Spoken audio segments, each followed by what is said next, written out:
Hello friend, मैं सौम्या सिंह आज लेकर आई हूँ चाइल्ड डेवलपमेंट के 30 मोस्ट इम्पॉर्टेंट क्वेश्चन जो आपके एग्ज़ाम के लिए बहुत बेनिफिशियल होगा। तो इस वीडियो लेक्चर को मिस मत करिएगा, तो पूरा देखिएगा और हो सकता है कि इसमें से कई क्वेश्चन जो आपके यूपी टेट या सी टेट या किसी भी एग्ज़ाम के लिए ये बहुत अच्छा होगा।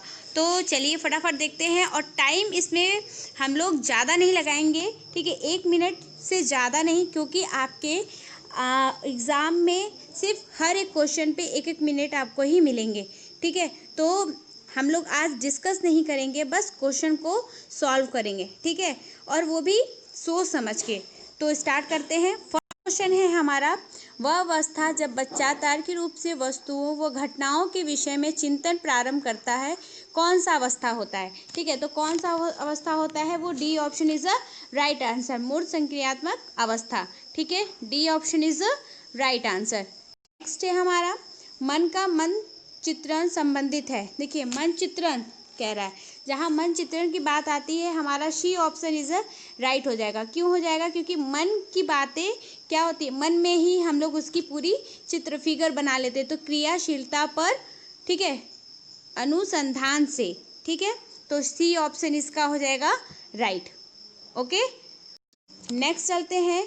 विशेष रूप से प्राथमिक स्तर पर विद्यार्थियों की सीखने संबंधी समस्याओं को संबोधित करने का सबसे बेहतर तरीका कौन सा है? बताइए कौन सा तरीका है? हम कहेंगे कि सबसे बेहतर तरीका हमारा होता है वो डी है। देखिए डी क्यों होगा, क्योंकि आप देखिए डी में क्या कह रहा है, अक्षमता के अनुरूप विभिन्न शिक्षण पद्धतियों का प्रयोग करना, ठीक है। तो D option is a right answer. Next चलते हैं। कह रहा है कि निम्न में से कौन सा, ठीक है, कौन सा बच्चे की सामाजिक मनोवैज्ञानिक आवश्यकताओं के साथ संबंध नहीं है?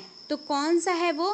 देखिए कह रहा है कि मनोविज्ञान, ठीक है, मनोवैज्ञानिक जो हैं वो कह रहे हैं आवश्यकताओं के साथ, ठीक है, किससे आवश्यकताओं के साथ संबंध नहीं है।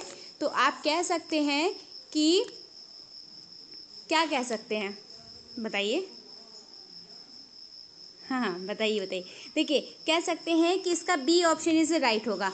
क्यों होगा? क्योंकि शरीर से, देखिए शरीर से क्या होता है कि जो भी पदार्थों का नियमित रूप से बाहर निकलना, ठीक है, ये क्या होता है, शरीर से पूरी जितनी अनियमित चीज़ें होती हैं वो शरीर से बाहर निकल जाता है। तो हम कह सकते हैं कि B option is a right answer, ठीक है। तो नेक्स्ट चलते हैं।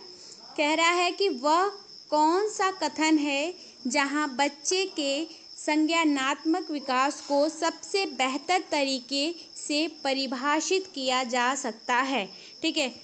सही बात है, हम कह सकते हैं कि बच्चा सबसे ज़्यादा कहाँ सीखता है, विद्यालय में सीखता है और कक्षा के पर्यावरण से सीखता है।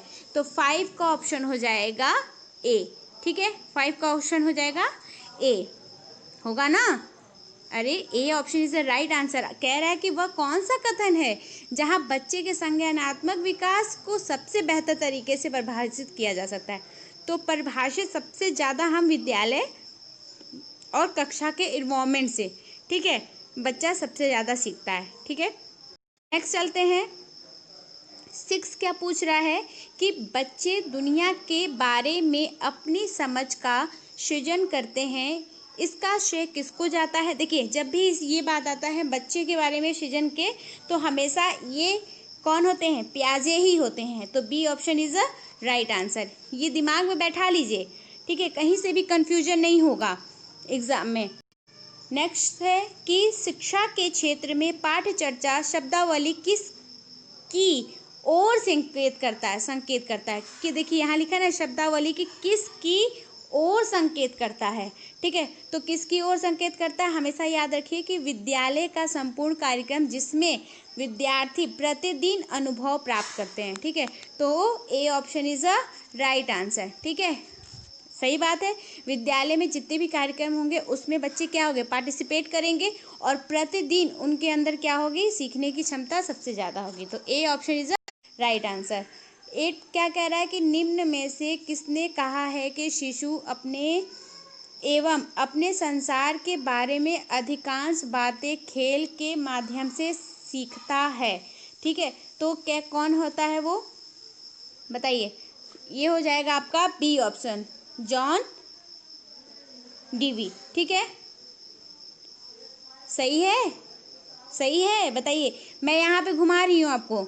नहीं, देखिए जॉन डीवी नहीं होंगे। क्यों नहीं होंगे? क्योंकि ये कह रहा है कि निम्न में से किसने कहा है कि शिशु अपने ही संसार के बारे में अधिकांश बातें खेल के माध्यम से, देखिए खेल के माध्यम से।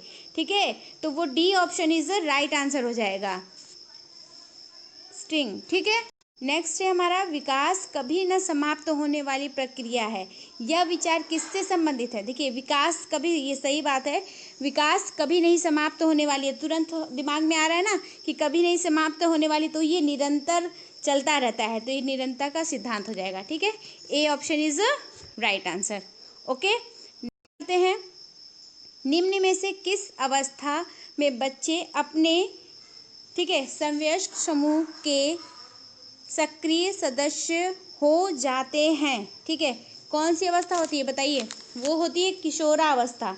ठीक है, किशोरावस्था में क्या होते हैं बच्चे? सक्रिय हो जाते हैं ना, होते हैं कि नहीं? ठीक है, नेक्स्ट चलते हैं, बच्चों के बौद्धिक विकास की 4 विशिष्ट, ठीक है, अवस्थाओं की पहचान करिए। जो 4 अवस्थाएं कौन कौन सी थी बताइए, बताइए। चलिए, ये पियाजे के द्वारा दिया गया था। ठीक है, वो 4 अवस्था जो थी विशिष्ट, वो पियाजे के द्वारा ही दिया गया था, तो B option is the right answer. Next चलते हैं, वह स्तर जिसमें बच्चा किसी वस्तु एवं घटना के बारे में तर्क रूप से सोचना शुरू करता है। ठीक है, शुरू करता है, उसे क्या कहा जाता है? ठीक है, तो उसे क्या कहा जाता है बताइए, तो बताइए जल्दी, क्या कहा जाता है? Mood, B option is the right answer हो जाएगा। ठीक है, क्या हो जाएगा? B option is the right answer. क्यों होगा? कि इसमें क्रियात्मक अवस्था होता है, मूर्त क्रियात्मक अवस्था प्रारंभ शुरू हो जाता है। ठीक है, तो बी ऑप्शन राइट हो जाएगा। नेक्स्ट है, विद्यार्थियों को विद्यालय में खेलना क्यों उचित है? ठीक है, सही बात है, विद्यार्थी अगर विद्यालय में नहीं खेलेंगे तो कहाँ खेलेंगे? तो हम कह सकते हैं कि बी ऑप्शन इसका सही होगा। ठीक है, बी ऑप्शन क्यों सही होगा? क्योंकि ये कह रहा है कि यह संयोग एवं शारीरिक संतुलन का विकास करेगा। सही बात है, विद्यार्थी जब विद्यालय में खेलेगा तभी तो उसके शरीर का संतुलन और विकास होगा। ठीक है, तो बी ऑप्शन क्या कह रहा है कि इसका सही हो जाएगा। ठीक है, थोड़ा सा दिमाग लगाएंगे तो आप भी ये जल्दी जल्दी कर सकते हैं। नेक्स्ट देखते हैं, नेक्स्ट क्या कह रहा है।